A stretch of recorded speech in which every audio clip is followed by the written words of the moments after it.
Hello, I'm Julio Schilling, and on behalf of Al American, I want to welcome you to our short interview series. Today, we will be talking with Ron Aledo. Ron has been a Central Intelligence Agency and a Defense Intelligence Agency analyst contractor. He's also a veteran of the U.S. Armed Forces, and he has been around the political realm for quite some time. Ron, it's a pleasure to have you. My pleasure, Julio. Thank you for the invitation. I mean, I'm tempted to, and I know we can talk about many things, and I do want to bring you on another segment in the future for discussing other things like cultural Marxism, which I know is something that interests you as well as me, and it is so relevant now. But I've got to get out of the way, and make use first of your intelligence background. Many times I'm Cuban, as you know, and constantly I get asked, as do other Cubans, well, how come the regime has been able to last as long as it has? And obvious answer, well, the use of state terrorism and a whole host of other mechanisms that have to do with an awesome intelligence network that, on the one hand, provides disinformation to free governments, and on the other, has an enormous capability for spying. I'd like to get your perspective, given your ample background in the intelligence community. Just how big a role does Cuban communism play? Has it played? Does it continue to play in as far as instability for democracies in the Western Hemisphere, right here in the United States? I mean, sometimes people will say, well, you're exaggerating. They're not the fourth largest intelligence network, and I beg to differ, as many other people do. But I'd like to get your perspective on that. Well, Julio, it's fascinating. Obviously, when we study and we look back, to the Cold War and everything in the 60s and 70s, 80s, and all the way up to today, we can see how important, how amazingly important is the influence of the Cuban regime, of the communists, in the whole of South America, Central America. We can see it, and people doesn't realize that. There is a big error when people look at the history uh, of each country in an individual way. Oh, I'm going to look only at Mexico, and that's it. This is what happened in Mexico. Oh, I'm going to look only in Ecuador, and this is what happened in Ecuador. Or I'm going to look in Argentina, and this is what happened in Argentina. No, no, no, no. I think that's a very wrong way to look at it. We need to understand something. We need to understand that the whole history of the whole Hispanic American continent, of Central America, South America, is well connected because they have the same common element, and it's the Cuban intelligence. Cuban intelligence have been the motivator and have been the most key element of the history of all of the countries of Latin America. And let me explain you what the Cold War means for Hispanic America was the expansion of communism, and Cuba was the bridge between the Soviet Union, the KGB, the Warsaw Pact, and Hispanic America. The Cubans, they knew very well they could never challenge the United States in a military way, in a conventional military way, tank by tank, plane by plane, uh, ship by ship. So what they did is, okay, we cannot challenge you in that, but we are going to challenge you at intelligence. So think about this. Let's suppose that you are a world champion boxer and I am in a wheelchair. Obviously, I cannot challenge you to a boxing match, obviously, but I can challenge you to a chess game. If I challenge you to a chess game, then we are equals. I equalize. I neutralize your advantage. So that is what Cuba did. Cuba got trained by the Stasi, by the East German service, by the KGBs, by the best of the best, and they developed one of the best, if not the best, human intelligence service in the world. Then they use that service not only to go individually to this country or that country, but all of the continent as a whole to promote war, to promote terrorism, to promote insurgencies, communist, terrorist insurgency. I'm talking about the FARC, I'm talking about the ELN, I'm talking about the Movimiento de Izquierda Revolucionaria in Argentina, in Chile. I'm talking about the takeover of Chile using Salvador Allende. I'm talking about all communists, Guerrilla, and Farabundo Martí. All of them are connected, and they were connected with the Cuban intelligence. They were the trainers, they were the motivators, they were the advisors, they were the facilitators of weapons, they were the facilitators of terrorism for years and years and years. Cuba was at the very front of promoting this terrorist, left-wing, extremist left-wing, communist takeover of all of the continent. What happened? The Soviet Union disappeared. Russia stopped being communist. The Soviet Union, that chain of countries that were supporting Cuba disappeared, and then came the crisis for Cuba. Castro, he did not surrender. He kept over there, and then he got what he wanted. It's a second lung, a second heir, once Chavez got in Venezuela. Because, I mean, it was about to die. It was a natural death, what was about to happen to Cuba back in the 90s and late 90s. But then, by bad luck of the whole continent, by bad luck of all those who love freedom, Chavez came to power. He transformed Venezuela in a narco dictatorship, in a left-wing regime, and he used his petrodollars. Remember, at that time, Venezuela had money. At that time, Venezuela was flourishing from years and years of exporting the oil and doing commerce with oils and energy. So he exports those petrodollars, and he uses to keep alive the Cuban regime, to give them a second lung, a second life. And sadly, this is what we're seeing today. The Cubans provide Venezuela with intelligence, with the best operators, influence operators, counterintelligence operators in the world. Venezuela provided the money, and they were able to bring from the dead a movement that was actually about to die back in the late 90s. Back in the late 90s, the communism in Latin America was about to die. But sadly, they bring it to death, and now they are extremely dangerous as before. Now they're bullet, they are not using guerrilla, they are not using car bombs, they are not killing and raping, and like the FARC that only God knows how many thousands and thousands of good people they kill in their 30 years history. But now they are using propaganda, they are buying the media, they are using Prensa Latina, they are using Gramna, they are using their propaganda, their influence, and they're using the tontos útiles. They are using those in America useful idiots, realize the danger of these regimes in all of Latin America, sadly. Yeah, Ron, you've covered a lot of track there, and if I can just interject conceptually, because you are absolutely right. Essentially, from 1959, and again, I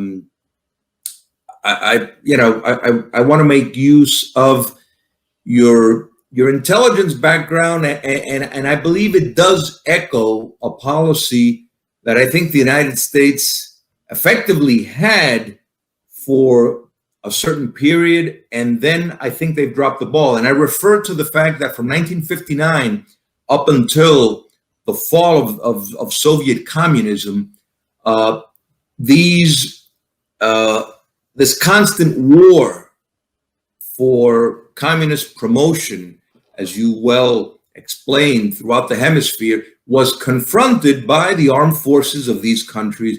The United States, facilitated intelligence, in some cases facilitated weaponry, because the Soviets were also, Latin America became a Cold War battlefield. Cuba was the main provider, but the United States facilitated democratic regimes, and sometimes perhaps authoritarian regimes, but they were facing a much greater evil, which was communist threat. And there really was no victory. I mean, we had the Chilean Salvador Allende anomaly, and we had the Sandinistas, but that was militarily reversed. Even in Nicaragua, as a result of, we have Grenada, and we have a whole host of countries, El Salvador, which they did not reach power by arms. In other words, the U.S. did have a coherent policy in partnership with democratic states and sometimes non-democratic states, but nonetheless non-communist states in Latin America. And there were very negative, zero success. However, the fall of Soviet communism, rather, which you display very quickly and correctly from the Sao Paulo Forum, which eventually Cuban communism designed a new methodology of reaching power. And since then, unfortunately, as you were describing, they have been very successful. Is, in your opinion, U.S. intelligence, are they up to par with this new methodology? In other words, I think there was a successful path to challenge communism up until the fall of the Soviet Union. But since then, because of the change in methodology, by penetrating democratic institutions, staying in power, I mean, I'm not so sure that the United States fully understands the enemy they are facing. I mean, what's your take on that? Well, listen, what I always tell people is this: intelligence, the intelligence community, the military community, are always subject to the political civilian leadership here in the United States. And if the civilian political leadership doesn't have a clear vision, doesn't have a clear understanding of the danger, of what's going on, of where to direct the strategic goals, obviously then the intelligence is going to be constrained. It's not going to have a clear guidance of what to do, where to go, what to look for, who the enemy is. And I think the history of the United States demonstrates that. I think swings. If you see the history of the United States, you see peaks and you see downfalls and you see back up and downs. I mean, I can see that Nixon had a clear vision of who the dangerous ones were, where the danger was for the United States. But immediately after Nixon, a few years after Nixon, come Carter, and that was a disaster, a complete disaster. He abandoned all of Latin America. He abandoned. He was a sympathizer. He had this naive, absolutely naive concept of peace. Peace with the enemy. Oh, we can do peace with the Soviet Union. We can do peace. We have to talk to them. We have to dialogue. And listen, there is no dialogue with them. They are, by definition, they want world dominance. They want world expansion. They want to take up to the last country in the world. They are not going to stop. They're never going to stop.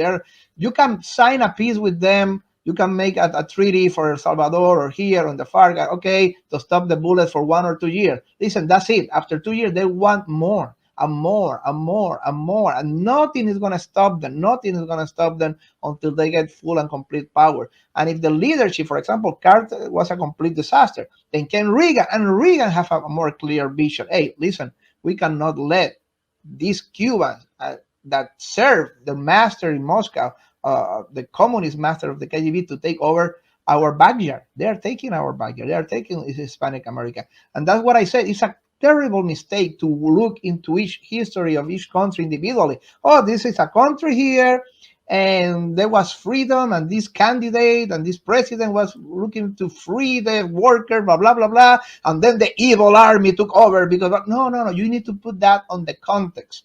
There was a puppet president that the Cubans, with the help of the Soviet Union, placed in that country. and the Cuban embassy looked like a military headquarters of the Second World War, full of weapons, full of terrorists, full of whatever advisors. They were about to take over the country, and just before they were about to take over the country, the military, with the help of the United States, saved the country. That is the concept of how you have to look the history of Latin America. Right now, sadly, we lost Trump. Trump have a vision. He have an anti-globalist vision. I mean, that goes completely against the misguided ideology and concept of Sao Paulo and Puebla, of all this. Because remember, this is what I think happened. The pure revolution, Lenin and the Marxist revolution, purely from the political viewpoint, is dead. It's hard to sell something that was a complete disaster, and it had been a complete disaster. So now what they have coming with Sao Paulo, with Puebla, is this new mixture. They mix socialism, they mix cultural Marxism, they mix abortion, and they mix feminism, and they mix LGBT, and they mix all this, and they mingle into a new ideology, and they of course mix economic socialist principles and Marxist principles, and they blend it together, and now they are pushing for this revolution all in Latin America. Not with weapons like they used to do in the 70s and 80s, not with guerrillas, not with Marxist guerrillas and terrorists. Now brainwashing, using their propaganda, using the media, buying this political movement, the Abuela de Plaza de Mayo, all this stuff is part of the same, and they're organized by the same. I mean, the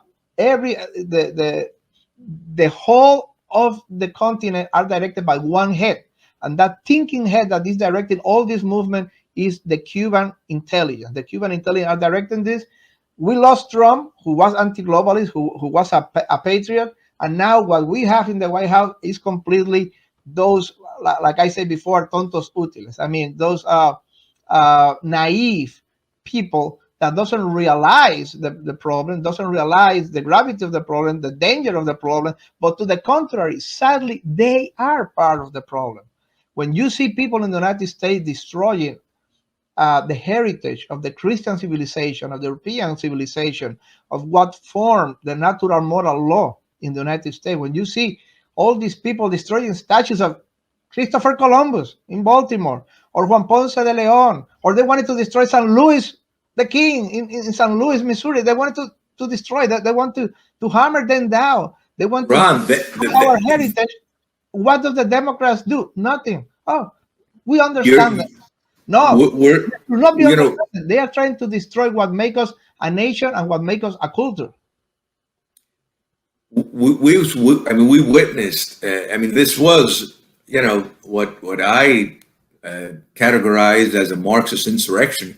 They're taking down the statue of Abraham Lincoln. So you have groups of black communists taking down the statue of Abraham Lincoln. It doesn't get any clearer than that.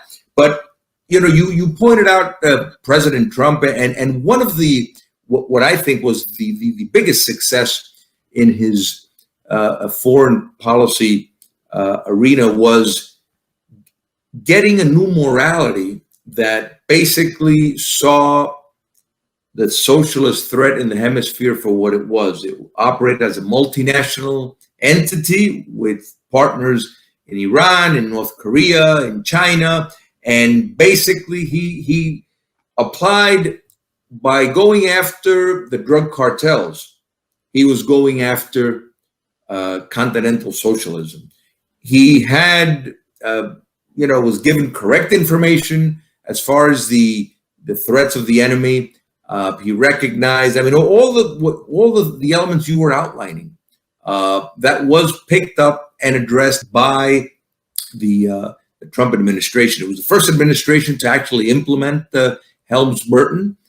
He believed in the principle of sanctions, which they do work, and they do deprive these repressive regimes of money to stay in power. You, in your work as an intelligence officer, did you have an opportunity to examine, to study, to research the gravity of the Cuban Communist intelligence?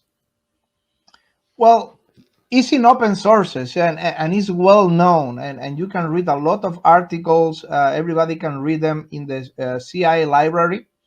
Everybody can go to Google and Google CIA library, CIA University, the United States Federation of Scientists. They have a very great website, and there are many historic articles that people can understand and read on the open sources, the open available sources. You can see how Cuba. I mean, and when Oliver Stone created a movie, a propaganda movie like El Salvador, he was not inventing out of his rear. He was just reflecting a reality of how the Cubans were behind all these groups, how the Cubans were behind all these terrorist organizations. And now are the Cubans. The Cubans are the ones who are pushing. You need to understand something. The Venezuelans, the left wing people in Argentina, the left wing rioters in Chile that just destroyed the country in the big city, Santiago, a few months ago, all the rioters, all this violence, all these things, they are not acting by their own. They are not acting out of their own initiative. They have to have a master who is smart, who brings the thinking and the organization. And those are the Cubans. The Cubans are the good ones. The Cubans are the ones who know because they have been doing it for the last 60 years, 50 years, organizing, moving all the forces that they can use in their favor of their war revolution. And remember what I said before, these people is not going to stop. They never going to stop. It was the most naive thing, this of Carter and this of Obama, of going to Cuba and try to make peace with the communists. Listen, the communists will sign with you some kind of temporary agreement if they see that they really need some air and they need to take an air and a breath. But that's it. After 5 minutes, they will go back to their own business. Absolutely. And I mean, there's no doubt that there's a 180-degree difference between a Ronald Reagan and a Jimmy Carter or a Barack Obama. I mean, there's absolutely, a world of a difference. And the field play, the party, the laxity that communism enjoys when they have a president like Barack Obama or Jimmy Carter in the White House. But it's also true, though, that Cuban communism, for example, Ana Belén Montes, which was a spy for communist Cuba, totally was giving the United States false information. And this has been a part of Cuban history. When Herbert Matthews went to the mountains, he was giving fake information on what he saw. And the operatives in the State Department in Havana were also giving fake information to the Eisenhower administration. So disinformation, is probably the biggest weapon within the intelligence community. And I'd like to ask you, putting aside, which is obviously, true, that the political, I mean, sometimes, and we have, Vietnam as an example, militarily, it was a success, but politically, Washington did not allow the military to win the war. It could have been won very, very quickly. Is the intelligence community, for the most part, in Washington, are they aware of the threat of Cuban communism as far as being the epicenter of continental subversion? Well, I doubt it. And I really doubt it. That's my personal opinion. And I doubt it because the political leaders, I mean, and again, we lost Trump a couple months ago because of the current political leaders. They don't see that threat. And if they don't see that threat, they don't transmit that threat to the subordinates, to the intelligence community. Listen, the Ana Montes case is a typical, classic case of the Cuban intelligence is so good, and they are very, very good, that they don't use what other services use to recruit. Other services, they use money. They use like the Soviet Union. The KGB used to money. Hey, I give you $1 million every so many months. And hey, one day you come with us and we give you land here in the Soviet Union, and we give you a farm or whatever. That's how they bought their agents, what we call the agents. Cuba, they don't have the money. They didn't have the money. They don't have the money still. They barely survive with what Venezuela was able to give them. So what they used was ideology. They used true believers in the left wing Marxism, in the left wing communism, and Ana Montes is one of them. If she can fail for all the lies, if she can, oh, we are the poor, we are the poor peasants here, or we have been oppressed for the evil capitalism of the United States, blah blah blah blah, and oh, I'm gonna help you, I'm gonna give you intelligence, I'm gonna become your intelligence source. That Ana Montes is just an example of that, and like her, there were many others. I mean, and you can see it on the press, you can see on the report, you can see on the FBI report how many others, especially in the State Department, they fell for this ideology. They were, I mean, they were easy prey. They were naive enough. They fell for this propaganda, and then once they became government officials in the U.S. government, they were working for the Cuban. You can see it on the open press. You can Google it. Many incidents like that. Now, the danger is that many people who think like that, many people who are naive like that, many people who are enemies of the Western Christian civilization, just like the Cubans are, they are now in power in Washington. That is since 3 months ago. Now they are the power. Now they are directing all the intelligence services in the United States. They are directing our policies in the United States. People who once they can see our culture, our heritage, our Christian Western civilization being destroyed. Oh, we don't care. That's just we care about equality. That is the kind of people, sadly, that is running our country now. So I don't see how that kind of people can defend us from people like the Cuban Intelligence Services and their cultural and political revolution in Latin America. Ron, I mean, you brought me to my last question, and that is absolutely correct. The mutation that communism has had launched, and this was basically, I mean, you obviously are very much aware of the damage that the Frankfurt School and that the Gramscian cultural hegemony has done to advance communism. I mean, it has achieved what the Soviet tanks couldn't achieve. And now, we're seeing free enterprises in a democracy basically support critical theory Marxism in multiple manifestations, which is grossly dangerous. I imagine, and there's obvious ties between some of the Black Lives Matter leadership and the Cuban regime, as well as other elements of radical Islam. Are you hopeful we're going to win this? And I mean democracy, freedom, God-loving Americans, and Americans in the sense of the United States, but Americans also in the sense of North, South, and Central America. Well, that's a very complicated question. My answer, I'm going to try to simplify it the most, as much as I can. I think we can do something. I think we should, we must, and we can do something. Okay, we can react. I'm not going to enter into any theological discussion or any theological argument right now. I don't think it's the proper time. But that's another subject. I mean, talking about why this happened and why is God allowing this. But that's another subject. From the very secular viewpoint, from a very secularist viewpoint, I can tell you this. It's a disaster. Those are the ones that were killing and destroying soldiers and police in Colombia for over 30 years.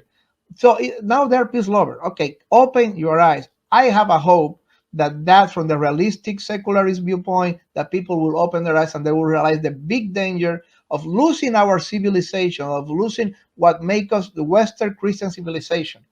Now, and again, I'm not talking from the theological viewpoint, I'm talking from a pure secularist, realistic viewpoint.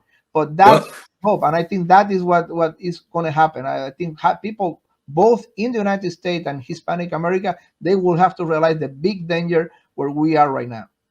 well, Ron, I mean, I am going to close this off on a theological, moral, and philosophical note. First, first I want to commend you for your work in the past and for your work and now, and I want to have you on again so that we can talk about neo-Marxism or cultural Marxism. So I'm going to, be contacting you again for another interview, if that's okay with you. But I do believe that we're involved in an epic war between good and evil. And I do think that this is a war against God. I do think that good will triumph and this world will not be lost. And these challenges, and the analogy that you use with what 2020 represents and the grave threat that we're in, I think it's absolutely spot on. And I think that puts on men of goodwill an enormous responsibility to be up to the occasion.